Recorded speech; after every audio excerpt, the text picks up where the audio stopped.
Capítulo 18. 4000 leguas dentro del Pacífico. Al siguiente día, 18 de noviembre, ya estaba perfectamente repuesto de mis fatigas de la víspera, y subí a la plataforma en el momento en que el segundo del Nautilus pronunciaba su frase cotidiana.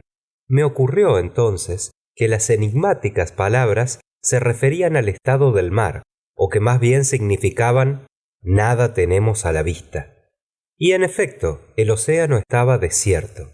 Ni una vela se divisaba en el horizonte. Las alturas de la isla de Crespo habían desaparecido durante la noche. El mar, absorbiendo los colores del prisma, a excepción de los azules, reflejaba estos últimos en todas direcciones, revistiéndose con un admirable matiz de añil. Sobre las olas ondulosas se dibujaban con toda regularidad unas anchas rayas de tornasolado aspecto. Estaba yo admirando efecto tan magnífico cuando el capitán Nemo apareció. No advirtió al parecer mi presencia y comenzó una serie de observaciones astronómicas. Terminada su operación, se apoyó de codos sobre el barandillaje del fanal, perdiéndose sus miradas en la superficie del océano. Entretanto, unos 20 marineros del Nautilus, gente toda muy vigorosa y bien constituida, habían subido sobre la plataforma. Venían a retirar las redes que se habían dejado a la rastra durante la noche. Era evidente que aquellos marineros pertenecían a diferentes naciones, aunque en todos ellos estaba indicado el tipo europeo. Reconocí sin equivocarme algunos irlandeses, franceses y eslavos, y un griego o candiota. Por lo demás, eran sobrios de palabras y empleaban el extraño lenguaje cuyo origen no podía yo comprender, debiendo renunciar por estos motivos a hacerles pregunta ninguna. Se izaron las redes a bordo. Eran una especie de barrederas, semejantes a las empleadas en las costas de Normandía, a modo de bolsas entreabiertas por medio de una verga flotante y una cadena pasada por las mallas inferiores. Estas bolsas, así arrastradas sobre sus armaduras de hierro, barrían el fondo del océano y recogían todos sus productos. Aquel día contenían curiosos ejemplares de aquellos sitios abundantes en pesca, tales como lofias, llamadas también histriones por sus movimientos cómicos, y en lenguaje vulgar balderrayas, balistes ondulados rodeados de cintillas encarnadas, tetrodentes cuadrantes u orbes, cuyo veneno es sutilísimo, algunas lampreas de color aceitunado, macrorincos cubiertos de escamas plateadas, triquiuros cuya fuerza eléctrica es igual a la del gimnoto y de la tremielga, notópteros escamosos, de fajas pardas transversales, gados verdosos, diferentes variedades de gubios y por último algunos peces de proporciones más grandes, una caranga de cabeza prominente, larga de 1 metro, varios y hermosos escombros, bonítalos recamados de azul y plata, y 3 magníficos atunes que, a pesar de lo rápido de su marcha, no habían podido salvarse de la red.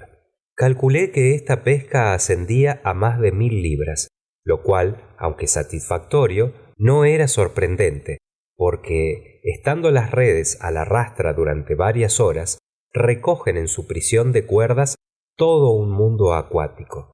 No debíamos, pues, carecer de víveres de excelente calidad que la rapidez del Nautilus y la atracción de su luz eléctrica podían incesantemente renovar. Estos diversos productos del mar fueron inmediatamente metidos por el escotillón para ser conducidos a la despensa, estando los unos destinados a ser comidos frescos y los otros a ser conservados. Terminada la pesca y renovada la provisión de aire, creí que el Nautilus iba a seguir su excursión submarina y me preparaba a regresar a mi cámara cuando el capitán Nemo, volviéndose hacia mí, me dijo sin preámbulo alguno: «Ved ese océano, señor profesor. ¿No le consideráis dotado de una vida real? ¿No tiene sus iras y sus ternuras también? Ayer se durmió con nosotros y ahora se despierta. después de una apacible noche. Esto me lo dijo sin darme los buenos días, y como si aquel extraño personaje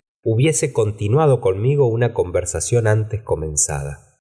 Mirad, prosiguió, ya se despierta ante las caricias del sol. Va a revivir con su existencia diurna. Estudio interesante es el de seguir el juego de su organismo. Posee un pulso y arterias, tiene espasmos, y doy la razón al sabio Maury, que descubrió en él una circulación tan positiva como la circulación sanguínea de los animales. Es seguro que el capitán Nemo no aguardaba de mí contestación alguna, pareciéndome inútil prodigarle las respuestas de cajón siguientes. Efectivamente, cierto, es verdad, tenéis razón.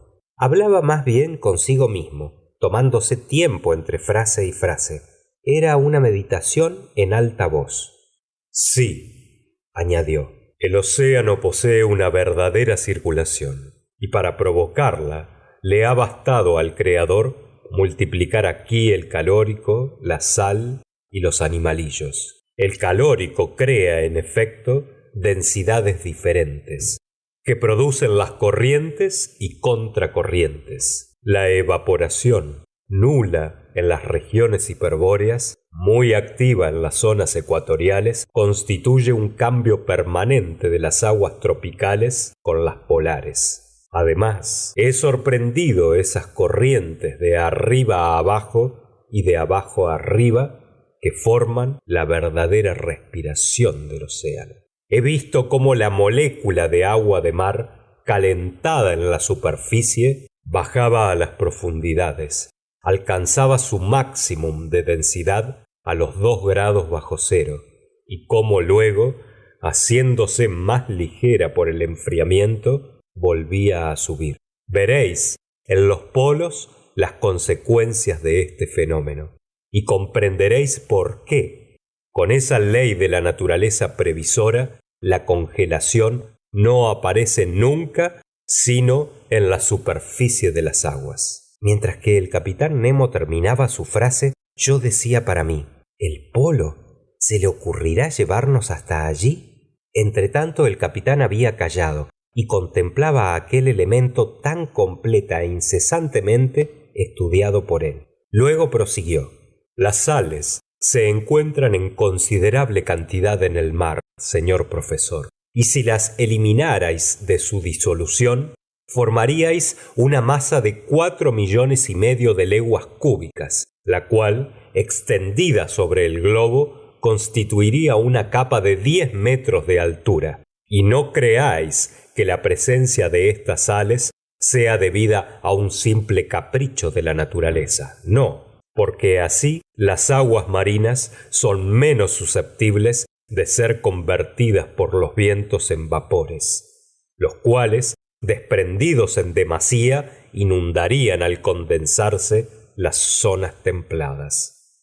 Tarea inmensa, tarea de conciliación encomendada al océano en la economía general del globo. El capitán Nemo se detuvo. Se levantó, dio algunos pasos sobre la plataforma y volvió hacia mí diciendo, en cuanto a los infusorios, a esa infinita multitud de animalillos que existen a millares de millones en una gotita de agua, y de los cuales se necesitan 800.000 para pesar 1 miligramo, no es menos importante el papel que desempeñan. Absorben las sales marinas, se asimilan los elementos sólidos del agua y, cual verdaderos constructores de continentes calizos, fabrican corales y madréporas. Y entonces la gota de agua privada de su alimento mineral se aligera, sube a la superficie, absorbe allí las sales abandonadas por la evaporación, se vuelve pesada, desciende de nuevo y lleva a los animalillos otro elemento que absorber. De aquí una doble corriente ascendente y descendente, y siempre el movimiento, y siempre la vida. La vida, más intensa que en los continentes, más exuberante, más infinita, ostentándose en todas las partes de ese océano, elemento de muerte para el hombre, según dicen, elemento de existencia para una infinidad de animales y para mí. Cuando el capitán Nemo hablaba de esta suerte, se transfiguraba y provocaba en mí cierta emoción extraordinaria. Así pues, añadió, aquí está la verdadera existencia, y yo concebiría la fundación de ciudades náuticas y aglomeraciones de casas submarinas que, como el Nautilus, viniesen a respirar cada mañana a la superficie de los mares. Ciudades libres e independientes, y quién sabe si aún así algún déspota. El capitán Nemo terminó su frase con un ademán violento, y luego, encarándose directamente conmigo, como para alejar un pensamiento funesto, me preguntó: Señor Aronnax, ¿sabéis cuál es la profundidad de los mares? Sé al menos, capitán, lo que nos han enseñado los principales braceajes. ¿Podríais citármelos a fin de comprobarlos? He aquí algunos, le respondí, que me ocurren a la memoria. Si no me equivoco, se ha encontrado una profundidad media de 8.200 metros en el Atlántico septentrional y 2.500 metros en el Mediterráneo. Los braceajes más notables se han practicado en el Atlántico meridional, cerca de los 35 grados, y han dado 12.000 metros, 14.091 metros y 15.149 metros. En suma, se calcula que si el fondo del mar estuviese nivelado, la profundidad media sería de unos 7 kilómetros. Bien, señor profesor, respondió el capitán Nemo. Espero, sin embargo, que os daremos mejores lecciones. En cuanto a la profundidad media de esta parte del Pacífico, os demostraré que solo es de 4.000 metros. Dicho esto, el capitán Nemo se dirigió hacia la escotilla y desapareció por la escalera. Le seguí y llegué al gran salón. La hélice se puso al punto en movimiento y la corredera indicó una velocidad de 20 millas por hora. Durante los días y las semanas que después transcurrieron, el capitán Nemo fue muy sobrio de visitas. No le vi sino muy de tarde en tarde. Su segundo era quien marcaba regularmente el punto que yo hallaba señalado en la carta de marear, de tal modo que yo podía fijar exactamente el rumbo del Nautilus. Consejo y Land pasaban conmigo largos ratos. Aquel había referido a su amigo las maravillas de nuestro paseo, y el canadiense sentía no habernos acompañado. Pero yo aguardaba que la ocasión de visitar las selvas marítimas volvería a aparecer. Casi todos los días, durante algunas horas, las ventanas del salón se abrían y nuestros ojos no se cansaban de penetrar los misterios del mundo submarino. La dirección general del Nautilus era al sudeste y se mantenía entre 100 y 150 metros de profundidad. Un día, sin embargo, no sé por qué capricho, arrastrado diagonalmente por medio de sus planos inclinados, alcanzó las capas del agua situadas a 2.000 metros. El termómetro indicaba una temperatura de 4 grados 25 centígrados, temperatura que a dicha profundidad parece común a todas las latitudes. El 26 de noviembre, a las 3 de la mañana, el Nautilus traspuso el trópico de Cáncer a los 172 grados de longitud.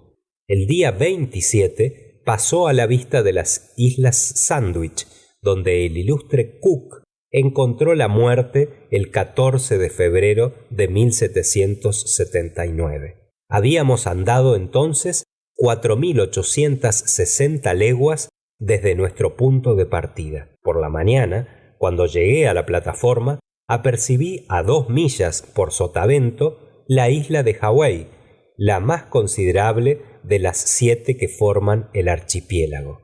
Distinguí con claridad su orilla cultivada, las diversas cadenas de montañas que corren paralelas a la costa, y sus volcanes, dominados por el Mount Rhea elevados 5000 metros sobre el nivel del mar. Entre otros ejemplares de aquellos parajes, las redes trajeron unas flavelarias pavoneadas, pólipos comprimidos de forma graciosa y que son peculiares a esta parte del océano. La dirección del Nautilus se mantuvo al sudeste. Cortó el ecuador el 1 de diciembre a los 142 grados de longitud y el 4 del mismo mes, después de una rápida travesía no señalada por incidente alguno, tuvimos conocimiento del grupo de las Marquesas. Apercibía 3 millas a los 8 grados 57 minutos de latitud sur y 139 grados 32 minutos de longitud oeste, la punta Martin de Nouka Hiva, que es la principal de aquel grupo perteneciente a la Francia. Tan solo vi las montañas llenas de árboles que se dibujaban en el horizonte, porque el capitán Nemo no quería acercarse a tierra. Allí las redes trajeron bellas muestras de peces, entre los cuales había corífenos de nadaderas azuladas y cola de oro, cuya carne no tiene igual en el mundo, oligimnosos casi desprovistos de escamas, pero de exquisito sabor,